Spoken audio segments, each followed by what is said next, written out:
Kwa jina la Mwenyezi Mungu mwingi wa rehema mwenye kurehemu. Tasin Mim. Hizi ni aya za kitabu kinachobainisha. Huenda labda ukajikera nafsi yako kwa kuwa hawawi waumini. Tungependa tungeliwateremshia kutoka mbinguni ishara zikanyenyekea shingo zao. Wala hauwafikii ukumbusho mpya kutoka kwa Ar-Rahman, ila wao hujitenga nao. Kwa yakini wamekanusha, kwa hivyo zitakuja wafikia habari za yale waliokuwa wakiyafanyia mzaha. Je, hawakuiona ardhi?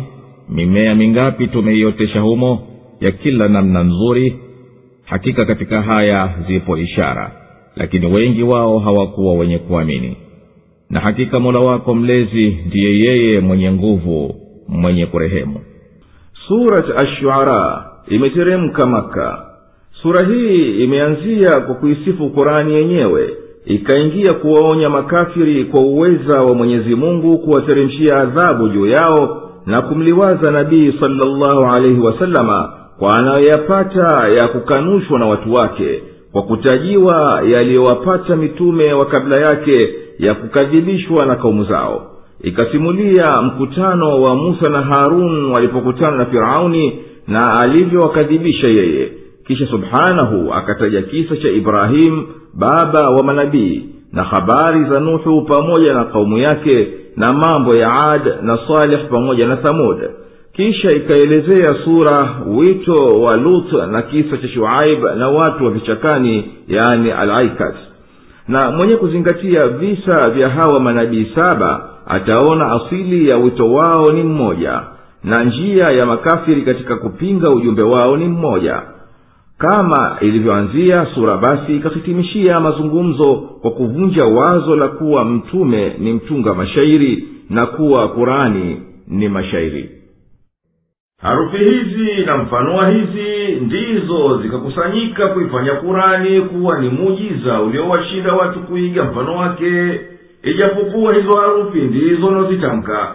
Basi mwenye kutilia shaka hii Qur'ani kuwa imetoka kwa Mwenyezi Mungu au la, basi na alete mfano wake na hatoweza. Maneno haya niliyokufunulia ni aya za kitabu yenye kuweka wazi ya hukumu zote zilizomo ndani yake.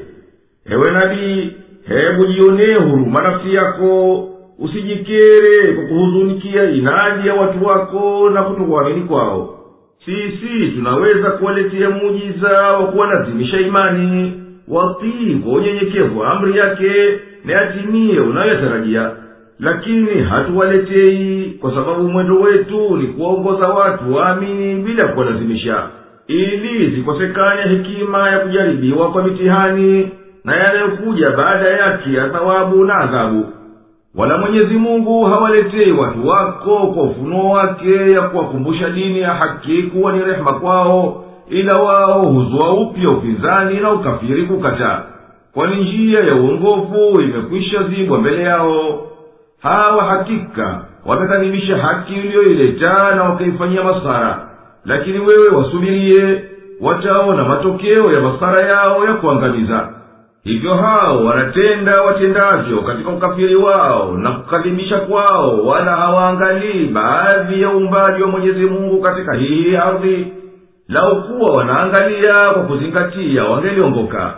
Hebu wazingatie hii mimea ya kila namna yenye manufaa tunayoitoa sisi kwenye ardhi, na wala hawezi hayo isipokuwa Mungu mmoja muweza. Hakika katika kutoka kwa hii mimea ni dalili kubwa ya kuwepo Muumba muweza, lakini wengi wa watu si wenye kuamini. Hakika mwenye kumiliki mambo yako na mwenye kukulinda ndiye atakayewaadhibu hao wanaokadhibisha, na ndiye mwenye kuwafadhili waumini kwa rehema. Na Mola wako mlezi alipomwita Musa akamwambia, fika kwa watu madhalimu. Watu wa Firauni hawaogopi? Akasema, hakika mimi nachelea wasinikanushe, na kifua changu kina dhiki na ulimi wangu haukunjuki vyema. Basi mtumie ujumbe Harun. Na wao wana kisasi juu yangu, kwa hivyo naogopa wasije kuniua. Akasema, sio hivyo kabisa. Nendeni na miujiza yetu, hakika sisi tu pamoja nanyi tunasikiliza. Basi mfikieni Firauni na mwambieni, hakika sisi ni mitume wa Mola mlezi wa walimwengu wote, waachilie wana wa Israeli wende nasi. Akasema, sisi hatukukulea wewe utotoni na ukakaa kwetu katika umri wako miaka mingi, na ukatenda kitendo chako ulichotenda, nawe ukawa miongoni mwa wasio na shukrani? Akasema, nilitenda hayo hapo nilipokuwa miongoni mwa wale waliopotea. Basi nikakukimbieni nilipokuogopeni. Tena Mola wangu mlezi akanitunukia hukumu na akanijalia niwe miongoni mwa mitume. Na hiyo ndiyo neema ya kunisumbulia, na wewe umewatia utumwani wana wa Israeli. Firauni akasema, na nani huyo Mola mlezi wa walimwengu wote? Akasema, ndiye Mola mlezi wa mbingu na ardhi na viliomo baina yao, ikiwa nyinyi ni wenye yakini. Akawaambia waliomzunguka, hamsikilizi? Akasema, ndiye Mola wenu mlezi na Mola mlezi wa baba zenu wa kwanza. Akasema, hakika huyu mtume wenu aliyetumwa kwenu ni mwenda wazimu. Akasema, ndiye Mola mlezi wa mashariki na magharibi na viliomo baina yao, ikiwa nyinyi mnatia akilini. Akasema, ukimfuata Mungu mwingine asiyekuwa mimi, basi bila shaka nitakufunga gerezani. Akasema, je, ijapokuwa nitakuletea kitu cha kubainisha wazi? Akasema, kilete basi, kama wewe ni katika wasema ukweli. Basi akaitupa fimbo yake, mara ikawa nyoka wa kuonekana dhahir, na akautoa mkono wake, na mara ukawa mweupe kwa watazamao. Ewe Muhammad, watajie watu wako kisa cha Musa pale Mola wako mlezi alipomwita, ewe Musa, nenda kwa utume kwa watu waliodhulumu nafsi zao kwa ukafiri, na wakawadhulumu wana wa Israeli kwa kuwafanya watumwa na kuoa watoto wao na wanaume. Nenda kwa kaumu ya Firauni, kwani hawa wamepita mipaka katika dhuluma yao. Ama ajabu ya watu hawa, hawaogopi nini litakalowafika kwa vitendo vyao hivi wakatahadhari? Musa akasema, ewe Mola wangu mlezi, mimi na hofu wasije kukataa ujumbe wangu kwa kiburi na inda, na mimi nimejaa dhiki kwa kuwa wataniambia Mungu, na ulimi wangu si mkunjufu wa kuweza kuhojiana nao kama ninavyopenda. Basi mtume Jibrili ende kwa ndugu yangu aje kuniunga mkono katika hii kazi yangu. Na watu hawa wana kisasi juu yangu, kwani mimi nilimuua mtu katika wao. Basi nina hofu watakuja niua kwa kisasi kabla sijatimiza kazi yangu. Hayo yanizidishia hofu. Mwenyezi Mungu akamwambia, hawatakuwa. Na kwa manjarafu ya Haruni nimekukubalia ombi lako, basi nendeni nanyi mmejizatiti na miujiza yetu. Mimi niko pamoja nanyi kwa ulinzi, na yasikie yaliyojiri baina yenu na Firauni. Nyinyi mtapata ushindi na kuungwa mkono. Mwelekeeni Firauni na mwambieni, sisi ni watume wawili, tumetumwa na Mola mlezi kwa walimwengu wote. Anakwambia Mola mlezi wa walimwengu wote, waachilie huru wana wa Israeli wende nasi. Firauni akamwambia Musa kwa kumsimbulia, naye alimtambua walipoingia na wakakadimisha ujumbe wao, kwani alilelewa mle mle katika kafiri lake.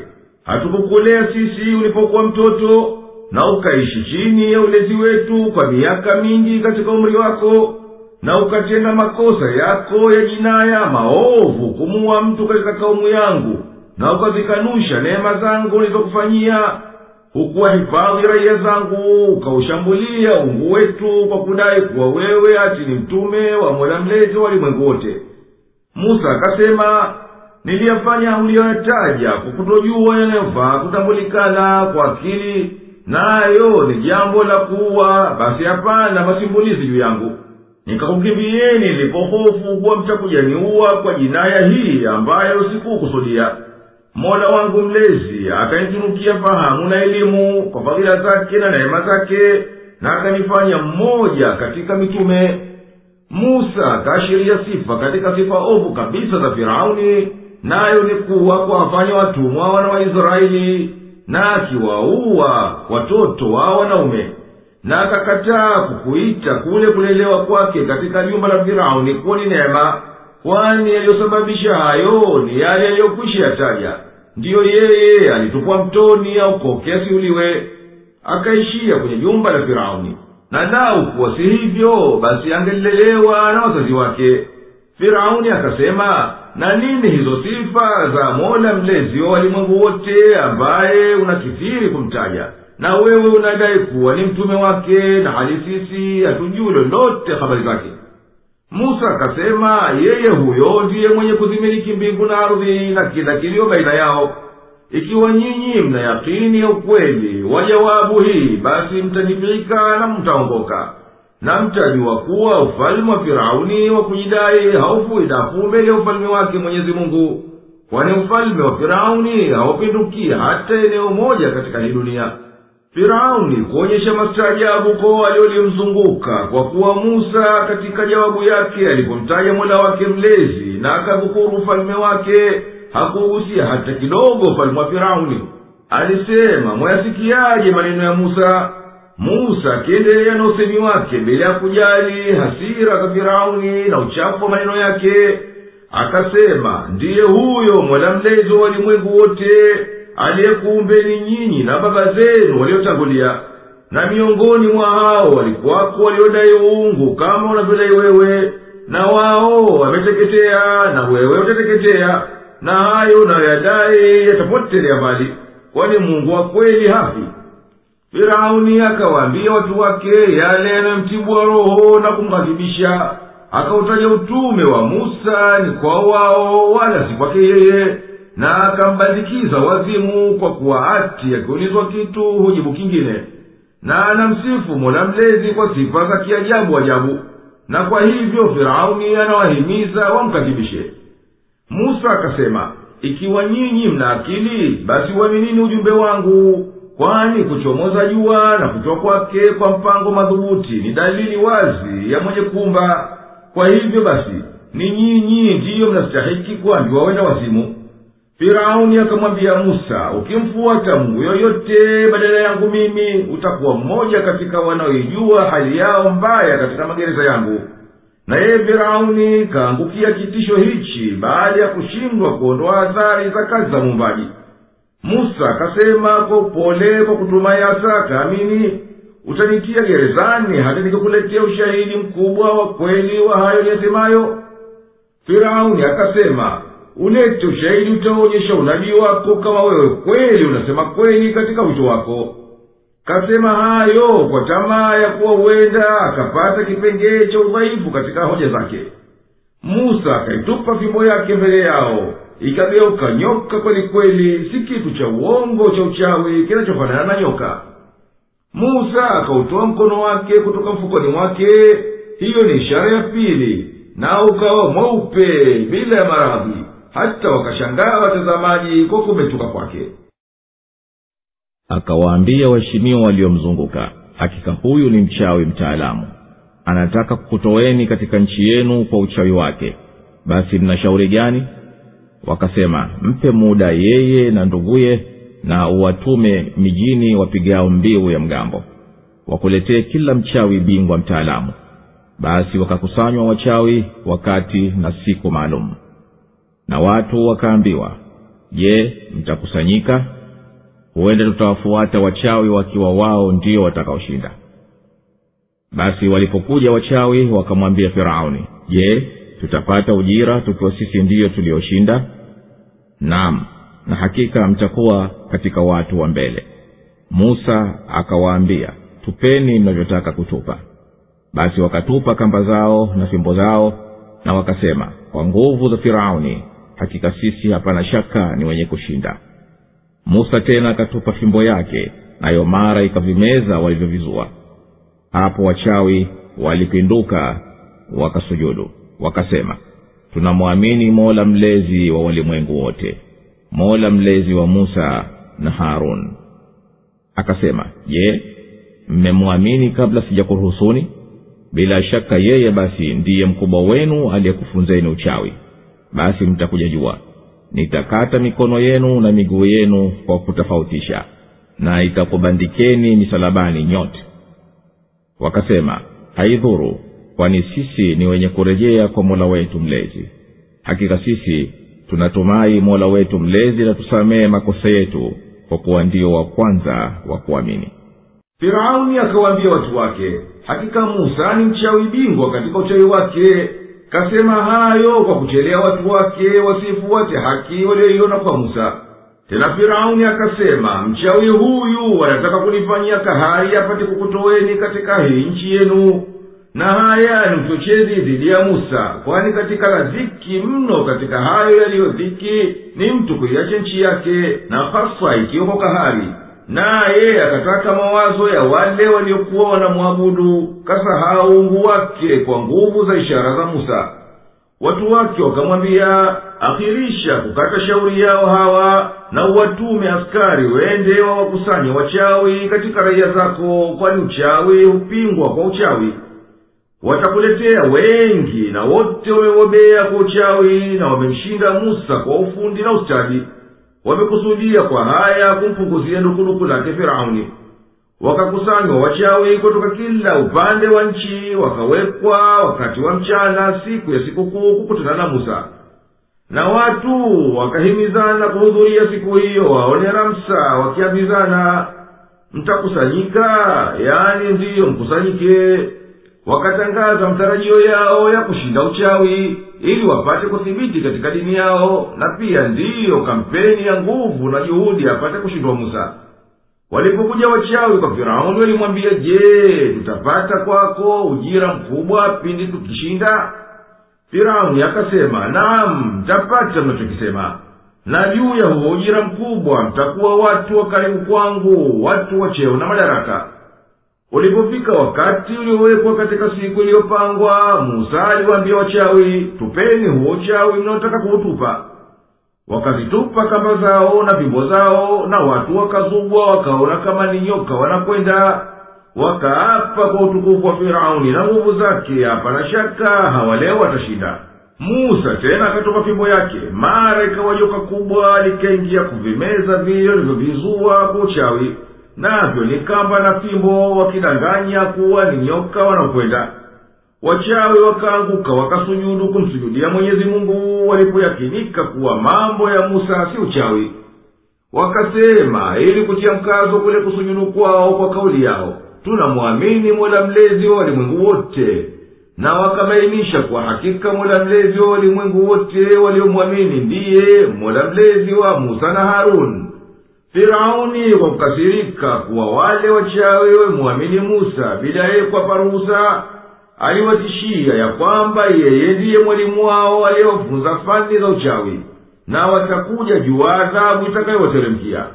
Akawaambia, nitakata mikono yenu na miguu yenu mbali mbali, nitakata wa kulia huu kwa kushoto huu, na kinyume cha hayo, na nyote nitakutundikeni juu ya msalaba. Wachawi wakasema, hapana la kutudhuru sisi kwa adhabu unazotutishia, kwani sisi ni wenye kurejea kwenye malipo ya Mola wetu mlezi, na yeye ndiye mbora wa kulipa na mbora wa kuadhibu. Hakika sisi tunataraji Mola wetu mlezi atatusamehe makosa yetu tuliyoyafanya zamani, kwa kuwa sisi ndio wa mwanzo wa waumini katika kaumu yako. Na tulimwamrisha Musa kwa wahi, nenda na waja wangu wakati wa usiku, kwa hakika mtafuatwa. Basi Firauni akawatuma mijini wapiga mbiu za mgambo. Hakika hawa ni kikundi kidogo, nao wanatuudhi, na sisi ni wengi wenye kuchukua hadhari. Basi tukawatoa katika mabustani na chemchem na mahazina na vyeo vya heshima. Kadhalika na tukawarithisha hayo wana wa Israeli. Basi wakafuata ilipochomoza jua. Na yalipoonana majeshi mawili haya, watu wa Musa wakasema, hakika sisi bila shaka tumepatikana. Akasema, hasha, hakika yu pamoja nami Mola wangu mlezi, yeye ataniongoa. Tulimletea wahi Musa tukamwambia, piga bahari kwa fimbo yako. Basi ikatengana, na kila sehemu ikawa kama mlima mkubwa. Na tukawajongeza hapo wale wengine, tukawaokoa Musa na waliokuwa pamoja naye wote, kisha tukawazamisha hao wengine. Hakika bila shaka katika hayo ipo ishara, lakini wengi wao si katika wenye kuamini. Na kwa hakika Mola wako mlezi ndiye mwenye nguvu, mwenye kurehemu. na Mwenyezi Mungu alimpa wahi Musa alayhi salam atoke usiku pamoja na waumini miongoni mwa wana wa Israeli, ilipokuwa tena haiwi kumsubirisha Musa. Mpango ukawa wa makundi mawili, kwamba atangulie Musa na kaumu yake na Firauni afuate na kaumu yake, mpaka waingie katika maingilio njia baharini na Mwenyezi Mungu awateketeze.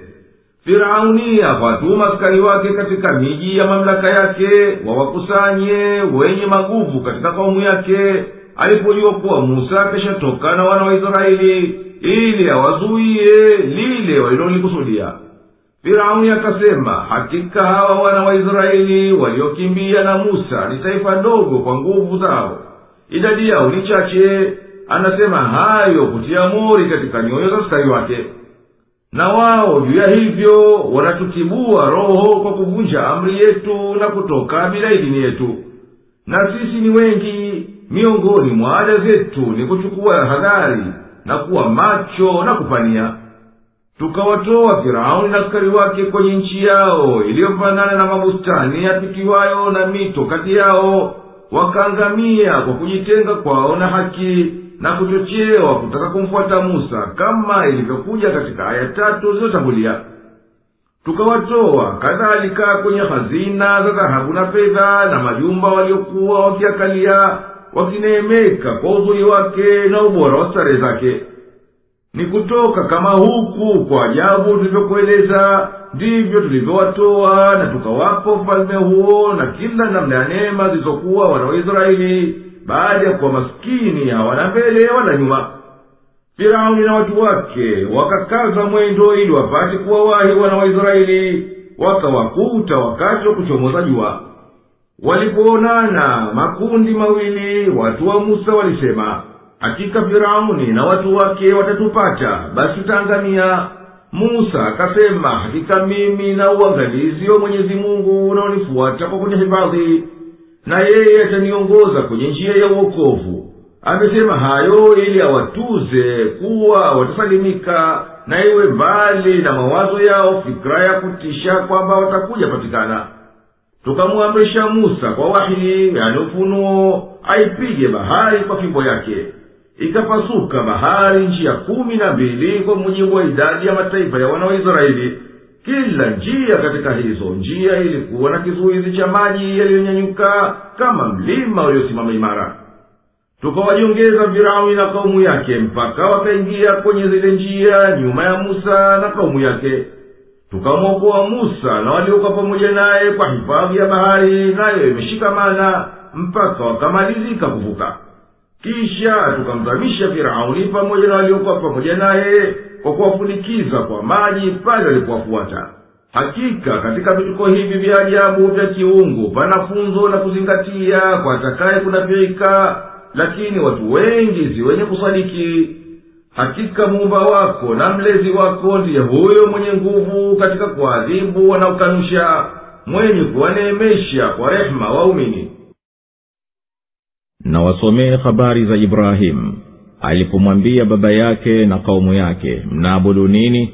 Wakasema, tunaabudu masanamu, daima tunayanyenyekea. Akasema, je, yanakusikieni mnapoyaita? Au yanakufaeni? Au yanakudhuruni? Wakasema, bali tumewakuta baba zetu wakifanya hivyo hivyo. Akasema, je, mmewaona hawa mnaoabudu nyinyi na baba zenu wa zamani? Kwani hakika hao ni adui zangu, isipokuwa Mola mlezi wa walimwengu wote, ambaye ndiye aliyeniumba na yeye ndiye ananiongoa, na ambaye ndiye ananilisha na kuninywesha, na ninapougua ni yeye ndiye anayeniponesha, na ambaye atanifisha na kisha atanihuisha, na ambaye ndiye ninayemtumai kunisamehe makosa yangu siku ya malipo. Mola wangu mlezi, nitunukie hukumu na uniunganishe na watendao mema, na unijalie nitajwe kwa wema na watu watakaokuja baadaye, na unijalie katika warithi wa bustani za neema. Na umsamehe baba yangu, kwani hakika alikuwa miongoni mwa wapotovu. Wala usinihizi siku watakapofufuliwa, siku ambayo kwamba mali hayatofaa kitu wala wana, isipokuwa mwenye kumjia Mwenyezi Mungu na moyo safi. Na pepo itasogezwa kwa wachamgu, na jahannam itadhihirishwa kwa wapotovu. Na wataambiwa, wako wapi mliokuwa mkiwaabudu badala ya Mwenyezi Mungu? Je, wanakusaidieni au wanajisaidia wenyewe? Basi watavurumizwa humo wao na hao wakosefu na majeshi ya Iblisi yote. Watasema na hali ya kuwa wanazozana humo, wallahi kwa yakini tulikuwa katika upotovu uliodhahir tulipokufanyeni ni sawa na Mola mlezi wa walimwengu wote, na hawakutupoteza ila wale wakosefu. Basi hatuna waombezi wala rafiki wa dhati. Laiti tungelipata kurejea tena, tungelikuwa katika waumini. Hakika katika haya ipo ishara, lakini wengi wao hawakuwa wenye kuamini. Na hakika Mola wako mlezi ndiye mwenye nguvu, mwenye kurehemu. Ewe mtume, na wasomee makafiri hadithi ya Ibrahimu alayhi salam alipomwambia baba yake, mnaabudu kitu gani hichi ambacho hakifai kuabudiwa? Anakusudia kwa hayo kuyakebehi masanamu. Wakasema kujibu kwa njia ya kujitapa, tunaabudu masanamu na sisi tunadumu daima dawamu tukiabudu kwa kuyaadhimisha na kuyatukuza. Ibrahimu akasema, kwani anasikia madua yenu au yanakuitikieni mnapoyaomba? Kwa hayo anakusudia kuwanabisha upotovu wa mwendo wao, au yanakuleteni manufaa mnapoyatii, au yanakupatilizeni kwa madhara mkiasi? Wakasema hawafanyi lolote katika hayo, lakini sisi tumewakuta baba zetu kiabudu mfano wa ibada yetu, basi sisi tukawafuata kwa waliokuwa wakiyafanya. Ibrahimu akasema kwa kususuika, je, mlifikiri hata mkalijua jambo lolote lilokupelekeni kudumu na kuyabudu hayo masanamu? Nyinyi na baba zenu wa zamani, ati haya yanastahili kuabudiwa au la? Lao mngelizingatia, mngelijua kuwa hakika nyinyi mpo katika upotovu ulio wazi. Kwani hakika hao mnaoabudu badala ya Mwenyezi Mungu ni maadui kwangu mimi na kwenu. Basi mimi si waabudu hao, lakini nayemwabudu na najiongeza kwake ni Muumba wa walimwengu wote, na mwenye kumiliki mambo yao na mwenye kuwalinda, ambaye ndiye alinizua kabla sijawa chochote, akaniumba kwa ubora wa umbo, na akanitunukia uongofu wa kunifikisha kwenye mafanikio yangu ya duniani na akhera.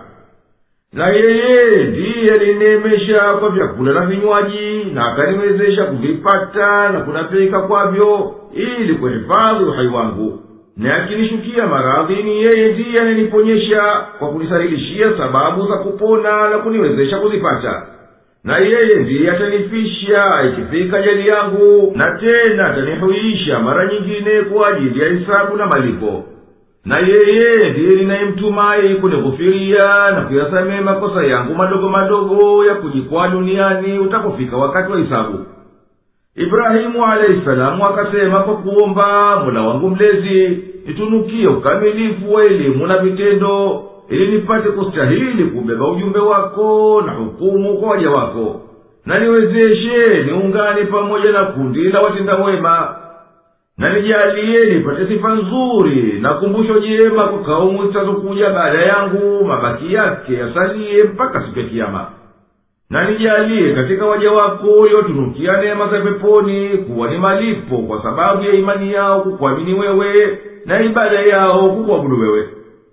Na mjalie baba yangu astahili msamaha kwa kumwezesha kwa Muislamu, na yeye alikuwa akamuahidi kusilimu siku aliyoachana naye, kwani yeye huyo baba alikuwa ametupa kando njia ya uongofu na uongozi.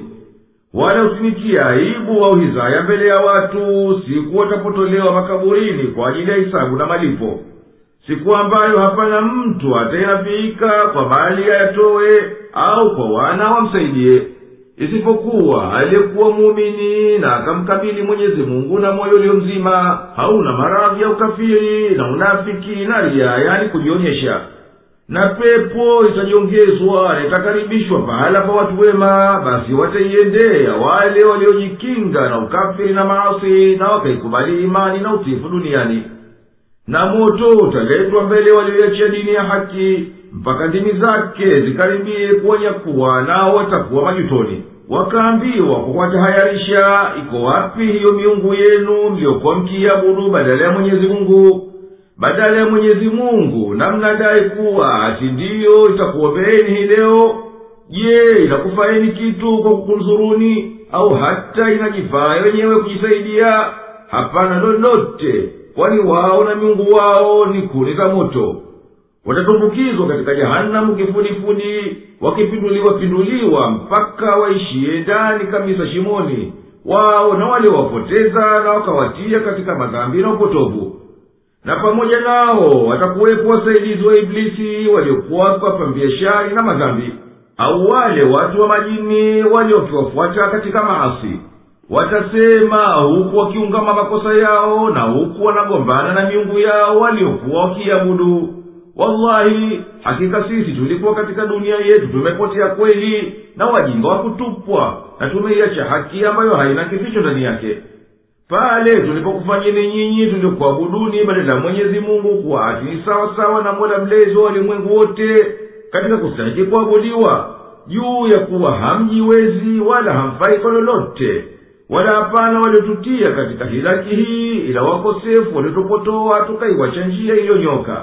Basi hapana wakuombwa akaja kutuvua na adhabu hii kama tulivyodhania pale kwanza, wala hapana rafiki wa kuonea uchungu kwa hali yao licha kuokoa. Basi hapo ndiyo watajitamania nafsi zao na wangelirejea duniani wapate kwa waumini ili waokoke.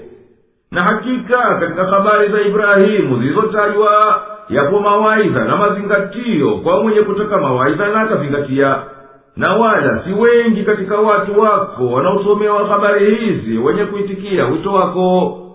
Na hakika pana shaka Mola wako mlezi ni muweza wa kuadhibu wanaokadhibisha, naye ni mfadhili wa watu wema kwa neema nyingi. Kaumu ya Nuhu waliwakadhibisha mitume. Alipowaambia ndugu yao Nuhu, je, hamchi Mungu? Hakika mimi kwenu ni mtume mwaminifu. Basi mcheni Mwenyezi Mungu na nitiini mimi, na sikutakini juu yake ujira, kwani ujira wangu hauko ila kwa Mola mlezi wa walimwengu wote. Basi mcheni Mwenyezi Mungu na nitiini mimi. Wakasema, je, tukuamini wewe hali wanaokufuata ni watu wa chini? Akasema, na yajuaje waliokuwa wakiyafanya? Hisabu yao haiko ila kwa Mola wao mlezi, laiti mngelitambua. Wala mimi si wa kuwafukuza waumini, mimi si chochote ila ni mwonyaji wa dhahiri shahir. Wakasema, ikiwa huachi ewe Nuhu, bila shaka utapigwa mawe. Akasema, Mola wangu mlezi, hakika watu wangu wamenikanusha. Basi hukumu baina yangu na wao kwa hukumu yako, na uniokoe mimi na walio pamoja nami waumini. Kwa hivyo tukamwokoa yeye na waliokuwa pamoja naye katika merikebu iliyosheheni, kisha tukawazamisha baadaye waliobakia. Hakika katika haya ipo ishara, lakini si wengi wao waliokuwa waumini. Na hakika Mola wako mlezi ndiye yeye mwenye nguvu, mwenye kurehemu. Na Mwenyezi Mungu ametaja habari za Nuhu kwa kauli yake, kaumu ya Nuhu iliukanusha utume wake, wakamrudishia mwenyewe. Kwa kitendo hicho ikawa wamewakadhibisha mitume wote wa Mwenyezi Mungu, kwa kuwa wito wao ni mmoja katika asili yake na lengo lake. Waliukanusha utume huu pale alipowaambia ndugu yao Nuhu, ndugu kwa mahusiano ya nasaba si kwa dini, akiwatahadharisha, hamumchi Mwenyezi Mungu mkacha kuabudu wenginewe. Hakika mimi ni mtume, nimetumwa kwenu nikuongoeni kwenye njia ya uongofu, na ni mwaminifu wa kufikisha huu ujumbe. Basi mkhofuni Mwenyezi Mungu na fuateni amri yangu katika hayo ninayokuitieni kwayo, ya kumwamini Mwenyezi Mungu wa pekee na kumtii. Na wala sitaki kwenu ujira kwa ajili ya inayokupeni ya nasaha na wito, na sina malipo ila kwa mwenye kuwaumba viumbe wote aliyemiliki mambo yao. Basi tahadharini na adhabu ya Mwenyezi Mungu na fuateni nayo kuamrisheni. Watu wa Nuhu huku wakiukataa wito wake walisema, hatutokuwa na imani nawe maadamu wanakufuata watu duni kabisa wasiokuwa na hadhi wala mali. Nuhu akasema, kitu gani cha kunijuvia uchache wa hadhi yao na mali yao? Nitakacho mimi kwao ni imani yao bila ya kutafuta kuzijua kazi zao. hapana wa kuwalipa kwa vitendo vyao na kazi zao ila Mola wangu mlezi, kwani yeye ndiye anayeyajua vyema ya undani wao. Kama nyinyi ni watu watambuzi, mtajitambua hayo. Wala mimi siyo kuwafukuza watu wanaoamini wito wangu vyovyote itavyokuwa hali yao ya ufakiri au tajiri, kwa sababu ati ya kukubalieni nyinyi kwa mtakalo ili ndiyo mpate kuniamini. Mimi si chochote ila ni mtume niliyetoka kwa Mwenyezi Mungu kuwaonya waliowajibikiwa kwa onyo hilo wazi, kwa ushahidi wa kutenganisha baina ya kweli na uongo bila farka yoyote baina ya mtukufu na mnyonge. Basi vipi itanifalia mimi kuwafukuza waumini kwa sababu ya ufakiri wao? Wakasema, ewe Nuhu, ikiwa hutoacha huu wito wako, basi jua yakini tutakupokuwa mawe. Yani wanakusudia kwa haya kumtishia kumua. Nuhu kuonyesha kushikilia watu wake, kukadhibisha wito wake, alisema, ewe Mola wangu mlezi, hakika watu wangu wamenikanusha, kuthibitisha kuwa wanastahiki maapizo yake. Basi tuhukumie baina yangu na wao kwa hukumu ya kuangamiza wanaopinga upweke wako na wakamthibitisha mtume wako, na niokoe mimi na waumini walio pamoja nami na adhabu ya waki wao. Ndiyo hivyo tukamwokoa yeye pamoja na walioamini katika safina iliyopakia pomoni wao hao pamoja na mahitaji yao kwa kuitikia dua yake. Baada ya kuokoka kwa Nuhu na walioamini, Mwenyezi Mungu aliwazamisha waliobaki katika kaumu ya Nuhu waliokuwa hawakuamini. Hakika katika aliyosimuliwa na Kurani juu ya habari za Nuhu ni hoja ya kuthibitisha ukweli wa mitume na uwezo wa Mwenyezi Mungu. Na katika watu waliosomewa hadithi hizi si wengi walioamini.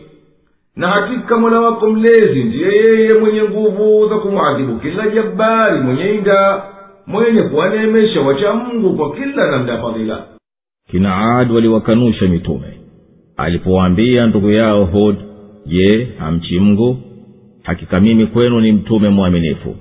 Basi mcheni Mwenyezi Mungu na nitiini mimi, wala sikutakeni juu yake ujira, kwani ujira wangu hauko ila kwa Mola mlezi wa walimwengu wote.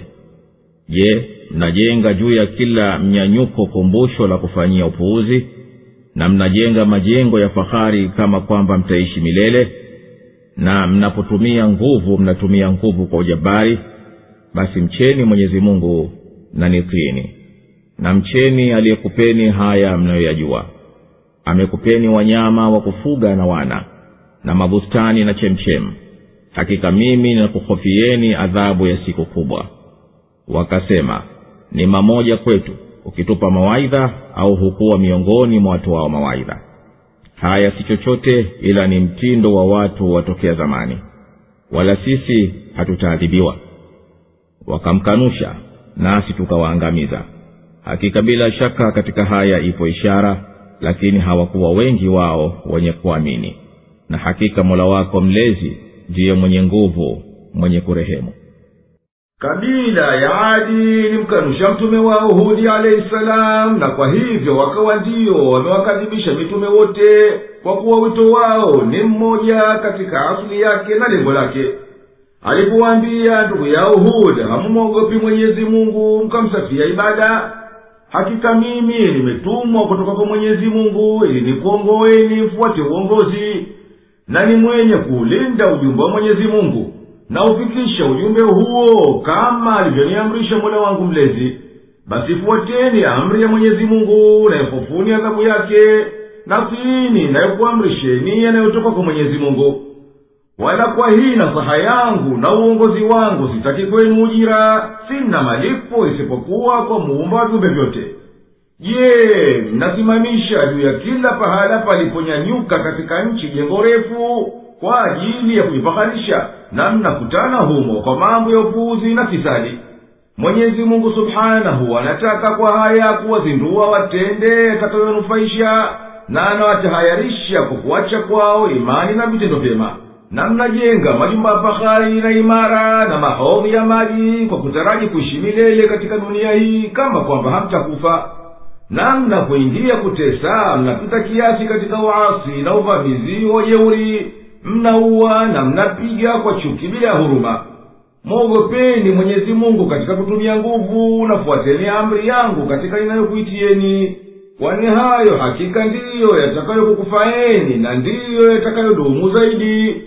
Na tahadharini na ghadhabu za Mwenyezi Mungu aliyekukunjulieni neema zake, kwa mnayoyajua yaliyo mbele yenu ya vipawa vyake vya namna mbalimbali, kama alivyokupeni mifugo kama ngamia na ng'ombe na kondoo na mbuzi na wana wenye nguvu wa kukulindieni mifugo yenu na kukusaidieni katika shida za maisha, na mabustani yenye matunda na chemchemu zenye kutiririka maji mnayoyahitajia. Mimi nina hofu asije Mwenyezi Mungu akuteremshieni adhabu kali hapa duniani, na akhera akakutieni katika moto wa jahanamu kwa sababu ya ujabari wenu na starehe alizokustarehesheni Mwenyezi Mungu. Wakasema kwa kumkejeli, ni sawa kwetu ukitupa wadhi na kutuonya, au kawa si katika wenye kutoa wadhi. Haya ulituletea si lolote ila ni uongo na upotovu wa watu wa zamani. Wao wamezoea kuzua kama hivyo. Kwa hivyo sisi hatutaacha tuliyokuwa nayo, wala sisi hatutaadhibiwa kwa vitendo tuvitendavyo.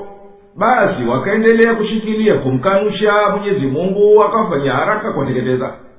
Hakika katika hayo aliwateremshia Mwenyezi Mungu kina Adi, kwa kuwa ni malipo kwa ukanushi wao, ni hoja inayojulisha ukamilifu wa uwezo wa Mwenyezi Mungu, na si wengi katika wanaosomewa habari za Adi waliowaumini. Na Mola wako mlezi ndiye mtenda nguvu wa kuwashinda hao majabari, mwenye kuwarehemu waumini. Kina Thamud waliwakanusha mitume alipowaambia ndugu yao Saleh, je, hamumchi Mungu? Hakika mimi kwenu ni mtume mwaminifu. Basi mcheni Mwenyezi Mungu na nitiini, wala sikutakini ujira juu yake. Ujira wangu hauko ila kwa Mola mlezi wa walimwengu wote. Je, mtaachwa salama usalimina katika haya yaliyopo hapa, katika mabustani na chemchem na konde na mitende yenye makole yaliyoiva, na mnachonga milimani majumba kwa ustadi? Basi mcheni Mwenyezi Mungu na nitiini mimi, wala msitii amri za waliopindukia mipaka, ambao wanafanya ufisadi katika nchi wala hawatengenezi. Wakasema, hakika wewe ni miongoni mwa waliorogwa, wewe si chochote ila ni mtu kama sisi. Basi lete ishara ukiwa wewe ni miongoni mwa wasema ukweli. Akasema, huyu ngamia jike awe na zamu yake ya kunywa, na nyinyi muwe na zamu yenu ya kunywa katika siku maalum, wala msimguse kwa uovu, isije ikakushikeni adhabu ya siku kubwa. Lakini wakamua na wakawa wenye kujuta, basi ikawapata adhabu. Hakika katika hayo ipo ishara, lakini hawakuwa wengi wao wenye kuamini. Na hakika Mola wako mlezi ndiye mwenye nguvu, mwenye kurehemu. Kabila ya Thamudi ilimkanusha Saleh katika ujumbe wake na wito wake, na kwa hivyo ikawa wamewakanusha mitume wote, kwa kuwa asili ya ujumbe ni moja na lengo ni moja. Ewe mtume, watajie watu wako wakati ule kina Thamudi walipoambiwa na ndugu yao kwa uzao na wananchi, si kwa dini Saleh, hamumwogopi Mwenyezi Mungu mkamwabudu yeye tu? Hakika mimi nimetumwa na Mwenyezi Mungu kwenu kwa mambo yenye kheri yenu na mafanikio yenu, na mimi ni mwenye kuhifadhi ujumbe huu kama nilivyopokea kwa Mwenyezi Mungu. Kwa hivyo tahadharini na adhabu ya Mwenyezi Mungu, na nifuateni kwa haya inayokuitieni kwayo kutokana na amri zake. Wala sitaki kwenu ujira wowote kwa hii nasaha yangu na uongozi wangu. Ujira wangu uko kwa mwenye kumiliki walimwengu wote. Liliwazuia ni kule kuamini kwao kwa bahati wataselelea katika starehe, watasalimika na adhabu na kutoweka na mauti. Katika mabustani ya matunda na chemchem zenye kutoa maji matamu, na konde zilizoiva na mitende ambayo mazao yake yamedhihiri mapevu na laini, na mnachonga milimani majumba kwa ufundi na ustadi katika hayo mnayoyaunda, basi ogopeni adhabu ya Mwenyezi Mungu kwa kutomshukuru kwenu kwa neema zake, na pokeni nasiha yangu na muitende. Wala msitia amri waliopindukia mipaka kwa ushirikina na kufuata pumbao na matamanio, ambao wanapitisha maisha yao katika ardhi kwa uharibifu, wala hawafanya maslaha ya kutengeneza nchi. wakasema, wewe si chochote isipokuwa miongoni mwa waliorogo kikweli mpaka zikapotea akili zao. Na katika jawabu hii mna ukali na usafihi. Wewe si chochote ila ni mmoja unayefanana na sisi kwa binadamu, basi yawaje uwe bora kuliko sisi kwa unabii na utume? Na ukiwa wewe ni mkweli katika madai yako, basi lete muujiza wa kuonyesha uthibitisho wa utume wako. Saleh akawaambia alipopewa na Mwenyezi Mungu ngamia jike kuwa ni muujiza wake, huyu hapa ngamia jike wa Mwenyezi Mungu amekutoleni kuwa ni ishara. Yeye ana sehemu yake ya maji katika siku moja, siku hiyo msinywe nyinyi, na nyinyi na sehemu yenu siku nyingine kunyweni siku hiyo. Wala msimletee madhara yoyote huyu ngamia, msije mkahiliki kwa adhabu kubwa. Wakamchinja ngamia kinyume na walivyoafikiana na Saleh. Kwa hivyo wakastahiki kuwashukia adhabu, wakawa ni wenye kujuta kwa kitendo chao hicho. Basi ikawateketeza adhabu walioahidi Saleh, wala majuto hayakuwakinga na adhabu ya ukosefu wao. Hakika katika kusimulia kisa chao pana dalili ya kuonyesha uwezo wa Mwenyezi Mungu kuwateketeza makafiri na kuwaokoa waumini. Na si wengi katika watu wako wenye kuamini. Na hakika bila shaka aliyekuumba ndiye yeye muweza wa kuwateketeza wapinzani na mfadhili wa kuokoa wacha Mungu. Watu wa Luthi waliwakanusha mitume. Alipowaambia ndugu yao Luth, je, hamumchi Mungu? Hakika mimi kwenu ni mtume mwaminifu kwenu. Basi mcheni Mwenyezi Mungu na nitiini mimi. Wala mimi sikutakini ujira juu yake, ujira wangu hauko ila kwa Mola mlezi wa ulimwengu wote. Je, katika viumbe vyote mnawaingilia wanaume? Na mnaacha alichokuumbieni Mola wenu mlezi katika wake zenu? Ama kweli nyinyi ni watu mnaoruka mipaka. Wakasema, ewe Luthi, usipoacha hapana shaka utakuwa miongoni mwa wanaotolewa mji.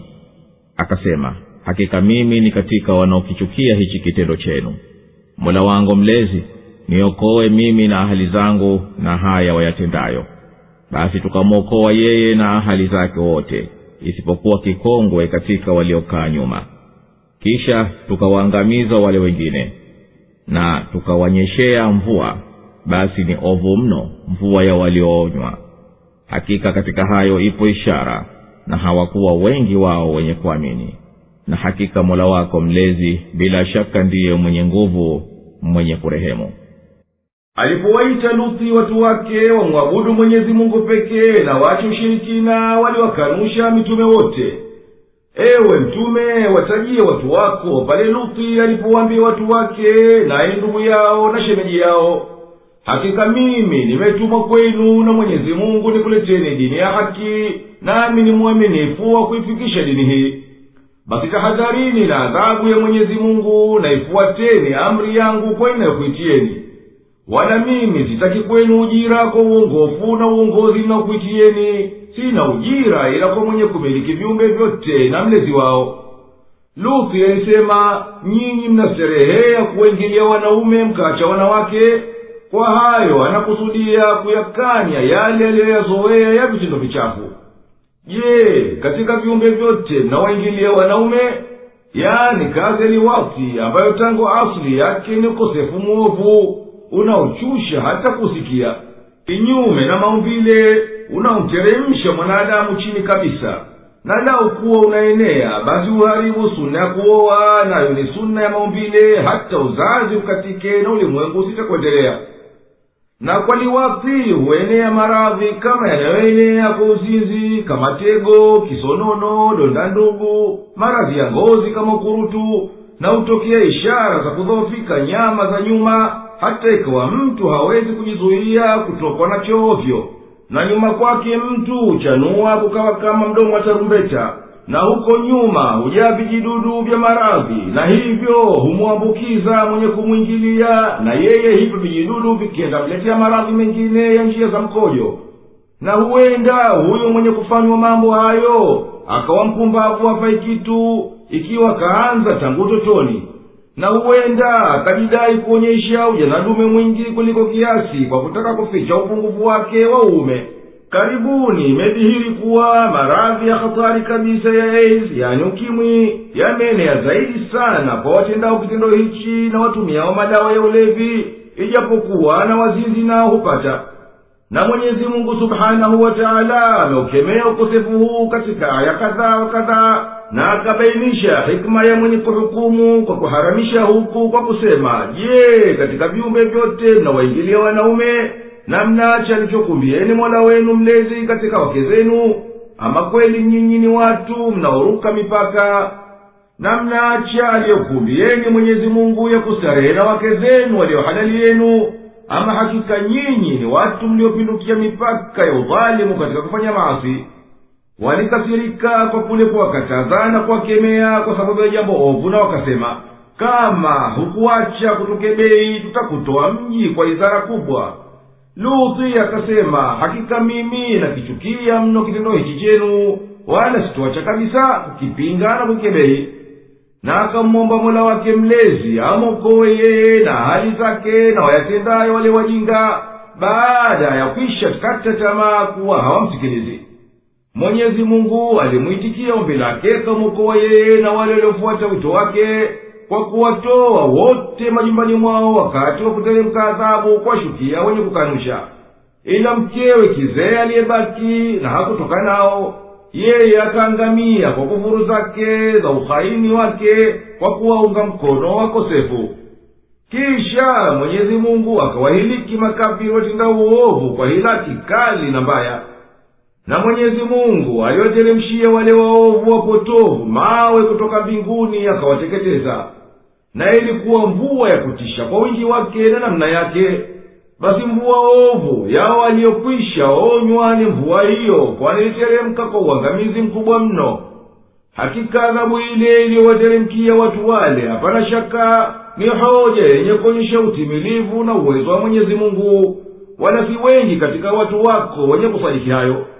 Na hakika Mola wako mlezi bila shaka ndiye yeye mwenye kushinda kila kitu, mwenye kusifika kwa rehema iliyokamilika, huwapa adhabu watendao dhambi na huwalipa wema waumini.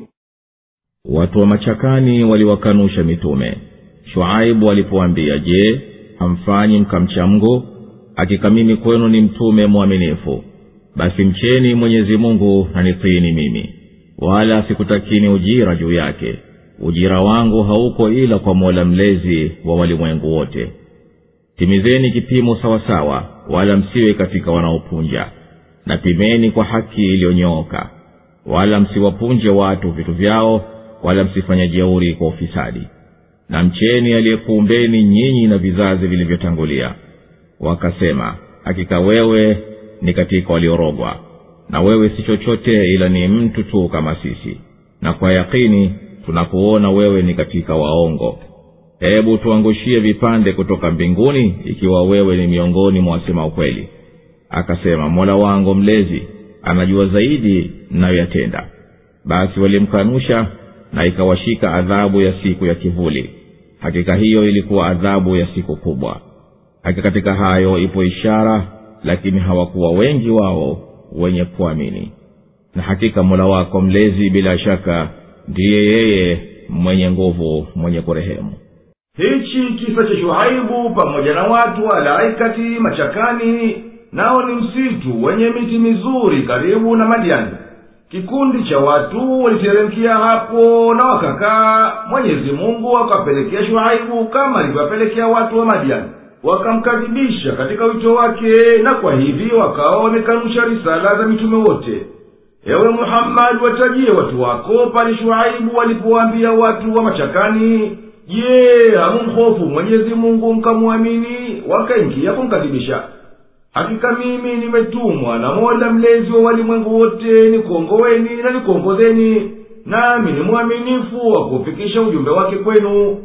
Basi tahadharini na adhabu ya Mwenyezi Mungu, na mtiini kwa kufuata amri za Mwenyezi Mungu na kuziokoa nafsi zenu na madhambi. Na mimi kwa hivi kukuongozeni na kukufunzeni sikutakini ujira wowote. Mimi sina malipo kamili kwa sababu ya kazi yangu ila kutokana na Mola mlezi wa walimwengu wote. Shuaibu akawaamrisha kutimiza vipimo kwa ukamilifu wanapopima. kwani ilikuwa ada yao kupunguza kwa pishi na mizani, kupunguza haki za watu kwa kuwapunja na kuwapimia kasoro. Na wapimieni watu kwa mizani ya sawasawa, ili wachukue haki yao kwa uadilifu ulionyooka. Wala msiwapunguzie watu haki zao, wala msipite katika nchi mkifisidi kwa kuua na uharamia na kufanya madhambi na kufuata kumbao. Na tahadharini na adhabu ya Mwenyezi Mungu aliyekuumbeni na akaumba kaumu zenye nguvu na takaburi zilizotangulia. Wakasema, wewe si chochote ila ni mtu aliyesibiwa na uchawi mkali na ikapotea akili yake. Na wewe si chochote ila ni mmoja wetu sawa na sisi kwa utu. Basi vipi ujipe ubora kuliko sisi kwa utume? Nasi tunaamini kuwa wewe ni mwongo wa kubobea. Basi hebu tuangushie vipande vya adhabu kutoka mbinguni, ikiwa ni katika wasema ukweli kwa ujumbe wako. Na chini ya shauri hii kwa hakika hapana kila namna ya ubishi. Shuaibu akasema, Mola wangu mlezi ni mjuzi, upeo wa kujua wa maasi yote myatendayo na adhabu mnayostahiki. Yeye atakuteremshieni hayo kwa wakati wake aliyoukadiria. Na huu ndiyo hadi ya mwisho wa kumwachilia Mwenyezi Mungu kila kitu na kuwatisha hao makafiri. Lakini wao waliendelea kumkadhibisha Mwenyezi Mungu, akawapatiliza kwa adhabu ya joto kuu mno. Wakawa wanatapatapa hawana pa kukimbilia. Walipopata kiwingu cha kuwapa kivuli kukinga mwako wa jua, walijikusanya chini yake. Mwenyezi Mungu akawateremshia moto ukawateketeza wote katika siku ya kitisho kikubwa mno. Hakika adhabu iliyowateremkia watu wa machakani kuwa ni malipo ya waasi wao ni dalili ya ukamilifu wa uwezo wa Mwenyezi Mungu, na hawakuwa wengi wa watu wako wenye kusadiki. Na hakika Mola wako mlezi hapana shaka ndiye yeye aliyetengeka kwa nguvu na ushindi, mwenye kuwaneemesha waumini kwa rehema nyingi. Na bila shaka hii ni uteremsho wa Mola mlezi wa walimwengu wote. Ameuteremsha Roho mwaminifu juu ya moyo wako ili uwe katika uonyaji kwa ulimi wa Kiarabu ulio wazi. Na hakika bila shaka haya yamo katika vitabu vya kale. Je, haikuwa kwao ni ishara kwamba wanayajua haya wanazuoni wa wana wa Israeli? Na lau kuwa tungeliteremsha juu ya mmoja wa wasiokuwa Waarabu na akawasomea, wasingelikuwa wenye kuamini. Namna hivi tunaingiza katika nyoyo za wakosefu. Hawataiamini mpaka waione adhabu chungu. Basi itawafikia kwa ghafla na hali hawana habari. Na watasema, je, tutapewa muhula? Basi je, wanaihimiza adhabu yetu? Waonaje kama tukiwastarehesha kwa miaka, kisha yakawafikia waliokuwa wakiahidiwa? Yatawafaa nini yale waliostareheshewa? Wala hatukuangamiza mji wowote ila ulikuwa na waonyaji, kuwa ni ukumbusho, wala sisi hatukuwa wenye kudhulumu. Wala mashetani hawakuteremka nayo, wala haitakiwi kwao na wala hawawezi. Hakika hao wametengwa na kusikia. Basi usimwombe Mungu mwingine pamoja na Mwenyezi Mungu ukawa miongoni mwa watakaoadhibiwa. Na uwaonye jamaa zako walio karibu nawe, na watwae kwa upole wanaokufuata miongoni mwa waumini. Na ikiwa watakuasi, basi sema, mimi najitenga mbali na hayo mnayoyatenda. Na umtegemee mtukufu mwenye nguvu mwenye kurehemu, ambaye anakuona unaposimama na mageuko yako kati ya wanaosujudu. Hakika yeye ndiye mwenye kusikia, mwenye kujua. Je, nikwambieni nani wanawashukia mashaitani? Wanamshukia kila mzushi mkubwa mwingi wa dhambi. Wanawapelekea yale wanayoyasikia, na wengi wao ni waongo. Na watungaji mashairi ni wapotofu ndio wanawafuata. Je, huwaoni kwamba wao wanatangatanga katika kila bonde, na kwamba wao husema wasioyatenda? Isipokuwa wale walioamini na wakatenda mema, na wakamkumbuka Mwenyezi Mungu kwa wingi, na wakajitetea wanapodhulumiwa. Na wanaodhulumu watakuja jua mgeuko gani watakaogeuka. Na hakika hii Qur'ani iliyotajwa ndani yake visa vya kweli imeteremshwa kutoka kwa mwenye kuumba ulimwengu wote, mwenye kumiliki mambo yao na mlezi wao. Basi habari zake ni za kweli na hukumu yake inatimizwa mpaka siku ya Kiyama. Ameteremsha Roho mwaminifu naye ni Jibril alayhi salam, juu ya moyo wako uliotulia kuihifadhi na kuifahamu, na idhibitike katika moyo wako iwe madhubuti isisahaulike, ili upate kuwaonya wakhalifu kwa adhabu zilizomo ndani yake. Jibrili amekuteremshia kwa lugha ya Kiarabu yenye maana wazi, yenye hoja zilizo dhahiri kwa wanayohitajia ya kutengeneza mambo yao ya dunia na dini. Na hakika kuitaja Kurani na kueleza kuwa inatoka kwa Mwenyezi Mungu kumteremshia Muhammad sallallahu alaihi wasallama yametajwa katika vitabu vya manabii waliotangulia. Je, hawa wenye inda wanaikataa Kurani na hali wao wanayohoja inayoonyesha ukweli wa Muhammad sallallahu alaihi wasallama? Nayo ni elimu ya wanazuoni wa wana wa Israeli juu ya Kurani kama ilivyo katika vitabu vyao. Na lau tungelimteremshia mtu asiyekuwa Mwarabu anayeweza kusema Kiarabu lakini si kwa fasihi, wasingeliwaza kumtuhumu kuwa kaisua, na angeliwasomea barabara kinyume na ada, bado wangelimkanusha na wakapatia kisababu kwa ukafiri wao. Sisi tumekutia huko kukanusha katika nyoyo za wakosefu, na tumekuthibitisha kama tulivyokuthibitisha katika nyoyo za wenye sifa kama zao. Basi hapana njia ya wao kuacha tabia yao ya ukafiri mpaka wateseke kwa hiyo adhabu kali walioahidiwa.